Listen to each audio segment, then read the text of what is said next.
మొన్న భారతదేశ ప్రధానమంత్రి నరేంద్ర మోదీ గారు అమెరికా వెళ్ళారు. ఈయన డొనాల్డ్ ట్రంప్ గారిని కలవడానికి ముందు తులసి గబార్డ్ అని చెప్పి ఒక ఇంటెలిజెన్స్ అధికారి, అంటే నేషనల్ ఇంటెలిజెన్స్ డైరెక్టర్, ఈవిడని కలిశారు.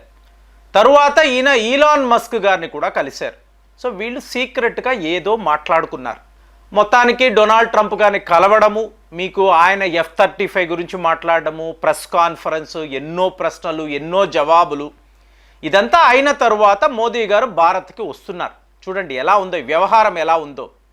ఇంతలో డాజ్ అని అంటారు కదా, department of government efficiency. So దానికి ఇన్ఛార్జ్ ఎవరు? Elon Musk. So Elon Musk గారు ఒక డేటా విడుదల చేస్తున్నారు. ఇందులో అమెరికా యొక్క ఎయిడ్, ప్రపంచ దేశాలకు అమెరికా పంచుతున్న డబ్బు, ఇందులో భారత్కి కూడా 21 మిలియన్ అమెరికన్ డాలర్స్ను వాళ్ళు ఇచ్చారు అని వార్త. దేనికోసం ఇచ్చారు? ఎన్నికలు ప్రాపర్గా జరగడానికి, వాళ్ళు ఓటింగ్ బూత్ దాకా వచ్చి ఓట్లు వెయ్యడానికి మా వైపు నుంచి సహకారము. వీడికి ఎందుకంటే అమెరికా వాడికి భారతీయులు ఓట్లు వేస్తే ఏంటి, వెయ్యకపోతే వీడికేంటి? కానీ వీడు ఎంత ఖర్చు పెట్టాడు? 21 మిలియన్ అమెరికన్ డాలర్స్. ఫ్రెండ్స్, ఇది చాలా చాలా జాగ్రత్తగా వినాలి. ఎందుకు అంటే అమెరికాకు భారత్కు మధ్య ఇవాళ ఏం జరుగుతుంది మన అందరికీ తెలుసు. ప్రతిరోజు ఏదో ఒక రకంగా డొనాల్డ్ ట్రంప్ గారికి సంబంధించిన వార్తలు మాట్లాడుతూనే ఉన్నాం. ఎందుకంటే ఇవాళ కూడా ఈ డాలర్ డ్రీమ్స్ అనేవి భారతీయుల్లో చాలా ఎక్కువ. సో నేను చదువుకునే రోజుల్లో ఏం చెప్పేవాళ్ళు, ఏదో ఒక రకంగా అమెరికా వెళ్ళిపోతే అక్కడ మనం చదువుకుంటూ ఉంటాము. ఏ పెట్రోల్ బంకులోనో, లేదా ఒక పిజ్జా షాప్లోనో, KFCలోనో, మెక్డానల్డ్స్లోనో ఎక్కడో ఒక దగ్గర ఉద్యోగాలు చేసుకుంటూ, అంటే పనులు చేసుకుంటూ మనం బతికేవచ్చు, అలా అమెరికాలో ఉండిపోవచ్చు, ఇది మాట్లాడేవాడు. ఇవాళ పరిస్థితి లేదండి. ఎందుకు అంటే టోటల్గా మారిపోయింది, వాళ్ళ ఫారిన్ పాలసీయే మారిపోయింది. కాబట్టి మనం గమనించాలి, అమెరికాలో ఏం జరుగుతుందో మనం గమనించాలి. సో ఇప్పుడు వీళ్ళు మోదీ గారు గెలవకూడదు, 2024 ఎలక్షన్స్లో మోదీని ఓడించాలి అంటే యాంటీ మోదీ ఎజెండా అనేది వీళ్ళు పెట్టుకున్నారు. సో పెట్టుకుని ఏం చేశారు? ఢిల్లీలో అలాగే ప్రముఖ నగరాల్లో ఎన్నో ఆఫీసులు ఓపెన్ చేశారు. చదవడానికి షాకింగ్గా ఉంది. ఇంతలా ఆలోచిస్తారా అంటే ఖచ్చితంగా వీళ్ళు ఆలోచిస్తున్నారు. మోదీని ఏదో ఒక రకంగా ఓడించి ఇంకొక వ్యక్తిని భారత్ యొక్క ప్రధానమంత్రిని చెయ్యాలి. ఇదేంటి? జో బైడెన్, జార్జ్ సోరోస్, అతనికి సంబంధించిన ఆఫీసులు, కార్యాలయాలు ప్రపంచములో ఎక్కడెక్కడ ఉన్నాయో యూరోపియన్స్, వీళ్ళు మోదీని ఏదో ఒక రకంగా ఆపాలి, భారత్కు మళ్ళీ ఇతను ప్రధానమంత్రి కాకూడదు, ఇది వీళ్ళు ఆలోచించారు. సో ఇది ఎలా జరిగింది అంటే ఇంటర్నేషనల్ రిపబ్లికన్ ఇన్స్టిట్యూట్ అని ఒక సంస్థ, మామూలుగా మీరు చూసారనుకోండి బోర్డు కనిపిస్తుంది. ఇది ఏంటో మనం అనుకుంటాం. వీడి పని ఏంటి? మీకు భారత్లో మీకు ఇట్లాగా ఇంకొక వ్యక్తిని ప్రధానమంత్రి చెయ్యాలి. ఏమంటే చిన్న ఆఫీస్ కదా అంటే NGO అంటారండి, అంటే నాన్ గవర్నమెంట్ ఆర్గనైజేషన్. మేము మీకు మంచి చేయడానికని ఇక్కడికి వచ్చాము, కాబట్టి మమ్మల్ని కూడా మీ ఎలక్ట్రల్ ప్రాసెస్లో ఒక భాగము చేసుకోండి అంటే ఎలక్షన్ కమిషన్తో వీళ్ళు ఒక MOU సైన్ చేశారండి.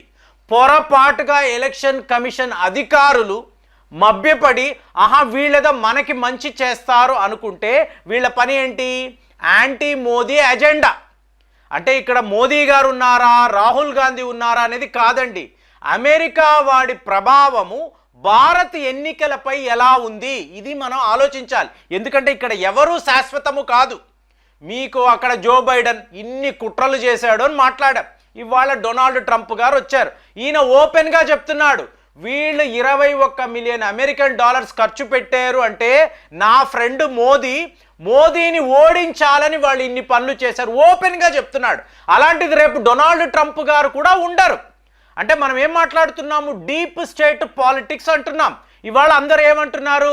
ప్రేమ్ గారు, ఈ డీప్ స్టేట్ పాలిటిక్స్ అనేది అయిపోయిందా, ఇక ఈ ప్రపంచానికి మంచి రోజులు వచ్చాయా అంటే కాదండి. ఎప్పుడు మీరు ఈ డీప్ స్టేట్ని ఓడించలేరు. మీకు జో బైడెన్ వెళ్ళిపోయాడు, ఇవాళ ట్రంప్ గారు ఉన్నారు, రేపు డొనాల్డ్ ట్రంప్ గారు కూడా వెళ్ళిపోతారు. కానీ మీకు ఈ కరప్షన్, అవినీతి, ఈ ప్రపంచములో మాదే ఆధిపత్యము, బలవంతుడిదే ఇక్కడ రాజ్యము అనేవాళ్ళు ఎంతోమంది ఉంటారు, ఎంతోమంది ధనికులు. వీళ్ళ డబ్బు అనేది అలాగ మీకు ఇట్లా ఒక దేశాన్ని ఇన్ఫ్లుయెన్స్ చేయడానికి ఎప్పుడు పనికొస్తూ ఉంటుంది. సో ఇప్పుడు మీకు ఈ పాలసీ మారినప్పుడు మీకు నాకు కూడా దీని ఇంపాక్ట్ ఉంటుంది. ఇప్పుడు ఇంటర్నేషనల్ రిపబ్లికన్ ఇన్స్టిట్యూట్ అంటున్నారండి, వీళ్ళేంటి అమెరికా ప్రభుత్వము వద్ద నుంచి డబ్బు తీసుకొని దీనిని ఇవాళ ఇండియా గ్రూప్కి వీళ్ళు పంచారు. ఎలా పంచారు? ఇండియా గ్రూప్ అంటే ఏంటి? రాహుల్ గాంధీ అతని టీం ఎంతోమంది ప్రతిపక్షాలు కలిశారు. సో ఖచ్చితంగా మేమే గెలుస్తామని వాళ్ళు ఉన్నారు. ఎందుకు? జార్జ్ సోరోస్ యొక్క ప్రభావం. ఇండియాలో మోదీ ఉండకూడదు, ఇతని ప్రభుత్వము అనేది మారిపోవాలి. ఇదే వీళ్ళ అజెండా. 2024లో ఇదే వీళ్ళు ఆలోచించారు. రేపు వాళ్ళు ఇంకొకలా ఆలోచిస్తారు, అది కూడా మన మీద ఇంపాక్ట్ను క్రియేట్ చెయ్యవచ్చు. ఇప్పుడు ఇలాగా CEPPS అంటారు, అంటే consortium of elections and political process strengthening. చూడండి పేర్లు, విచిత్రమైన పేర్లు, విచిత్రమైన కంపెనీలు. వీళ్ళందరూ ఏం చేస్తారు? భారత్లో మేము ఎంచుకునే ప్రభుత్వమే ఉండాలి. ఇక్కడ ఒక రియల్ ఎస్టేట్ వ్యాపారం అనండి, బ్యాంకింగ్ వ్యవస్థ అనండి, సాఫ్ట్వేర్ అనండి, ఇక్కడంతా కూడా మా కంపెనీలే ఉండాలి, మేమే వ్యాపారాలు చెయ్యాలి, మీరు ఎవరు కూడా ఈ ప్రాసెస్లో ఉండకూడదు. మీరేదో మేక్ ఇన్ ఇండియా అంటారు, అలాగే మీకు ప్రొడక్షన్ లింక్డ్ ఇన్సెంటివ్స్ అంటారు. ప్రపంచ దేశాలంతా భారత్లో వచ్చి ఇక్కడ వ్యాపారాలు మీరు చెయ్యాలి, మాతో పార్ట్నర్షిప్ పెట్టుకోవాలి, జాయింట్ వెంచర్లు పెట్టుకోవాలి. ఇవన్నీ మోదీ కదా చెప్తున్నాడు. సో ఇతని వల్ల మనకు ఇబ్బంది, ఇతని వల్ల మనకు ప్రమాదము, నథింగ్ డూయింగ్, ఇతన్ని పంపించేయాలి. అమెరికా అధ్యక్షుడు లెవెల్ నుంచి జార్జ్ సోరోసు, డీప్ స్టేట్, వాళ్ళ CIA, FBI ఇంతమంది కూడా ఎన్నో NGOలను ఏర్పాటు చేసి ఈ దేశం మీద ఇంత పెద్ద లెవెల్లో వీళ్ళు కుట్రలు పన్నారు. అయినా కూడా ఒక మార్జిన్లో మీకు బీజేపీ వాళ్ళు అంటే మోదీ గారు గెలవడము, ఇక్కడ చంద్రబాబు నాయుడు అనండి, అక్కడ నితీష్ కుమార్, వీళ్ళ సపోర్టుతో మళ్ళీ ప్రభుత్వాన్ని తీసుకురావడము వాళ్ళు జీర్ణించుకోలేకపోయారు. సో దీనిని స్వయంగా అమెరికా అధ్యక్షుడు డొనాల్డ్ ట్రంప్ చెప్తున్నారు. సో దీనికోసమే ఇంత డబ్బు వీళ్ళు ఖర్చు పెట్టారండి. యాంటీ మోదీ ఎజెండా అనేది జో బైడెన్కి ఉంది. ఇవాళ ఇదంతా నేను ఎందుకు బయట పెడుతున్నాను అంటే మీరు తెలుసుకోవాలి. ప్రజాస్వామ్య వ్యవస్థ అన్నప్పుడు భారత్ నంబర్ 1 కంట్రీ. సో ఒక డెమోక్రటిక్ ప్రాసెస్ ఎలా ఉండాలి? ప్రజలు ఎంచుకోవాలండి. ప్రజలు ఎవరికి ఓట్లు వేస్తే వాళ్ళే అక్కడ ఈ దేశాన్ని పరిపాలిస్తారు కదా. అది బీజేపీ అనండి, కాంగ్రెస్ అనండి, ఎవరైనా ఒక న్యూ ఫ్రంట్ అండి, ఎవరైనా కానీ ప్రజలు ఎంచుకోవాలి, ఆ ప్రభుత్వము అనేది దేశాన్ని పాలించాలి. ఇదే మ్యాండేటరీ రూల్గా ఉండాలి కదా. అలా జరిగిందా అంటే కాదు.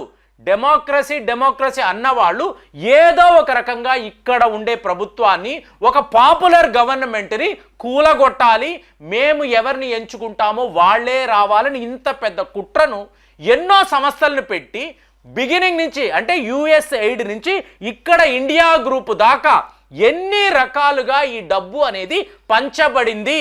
ఏకంగా ఎలక్షన్ కమిషన్కి కూడా వీళ్ళు డబ్బు ఇచ్చే ప్రయత్నాలు చేశారు. ఏంటి? లంచాలు కాదు, ఈ ప్రాసెస్ అండి. ఓటర్స్ రావడానికి ఇలాంటి ఫెసిలిటీస్ ఉండాలి, దానికి మేము డబ్బులు ఇస్తాము. మీరెందుకండి ఇస్తారు అంటే మేము NGO కదా, ప్రజలకు మంచి చేయాలి కదా. అది భారత్ లాంటి ఒక డెమోక్రటిక్ కంట్రీలో ఇలా మేము చేశామంటే మాకు కూడా బాగా ఫండింగ్ వస్తుంది కదా. ఇన్ని అబద్ధాలు చేసి మన ఎన్నికలను వీళ్ళు ఏదో ఒక రకంగా మభ్య పెట్టాలి. ఎలక్షన్ ఇంటర్ఫిరెన్స్ అంటాం చూసారా, దానిని పూర్తి స్థాయిలో వీళ్ళు చేశారు. ఈ వివరాలే మోదీ గారితో వీళ్ళందరూ కూడా ఈ అధికారులంతా మాట్లాడారు.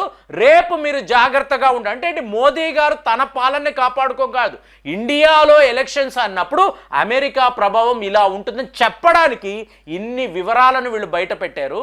చూడండి, అమెరికా వాడు అక్కడెక్కడో ఉన్నాడు అనుకుంటాము, మన జీవితాల మీద వీళ్ళ ప్రభావము అసలు మనల్ని ఇన్ఫ్లుయెన్స్ చేయాలని ఎన్ని రకాలుగా ఎన్ని విధాలుగా వీళ్ళు కుట్రలు పన్నుతున్నారో చూడండి. మరి ఇది విన్న తరువాత మీకేమనిపించింది? నేనైతే షాక్ అయ్యాను. మరి మీకు మీ ఒపీనియన్ ఎలా ఉందో కామెంట్స్లో తెలియజేయండి. మళ్ళీ వచ్చే వీడియోలో కలుద్దాం. జై హింద్.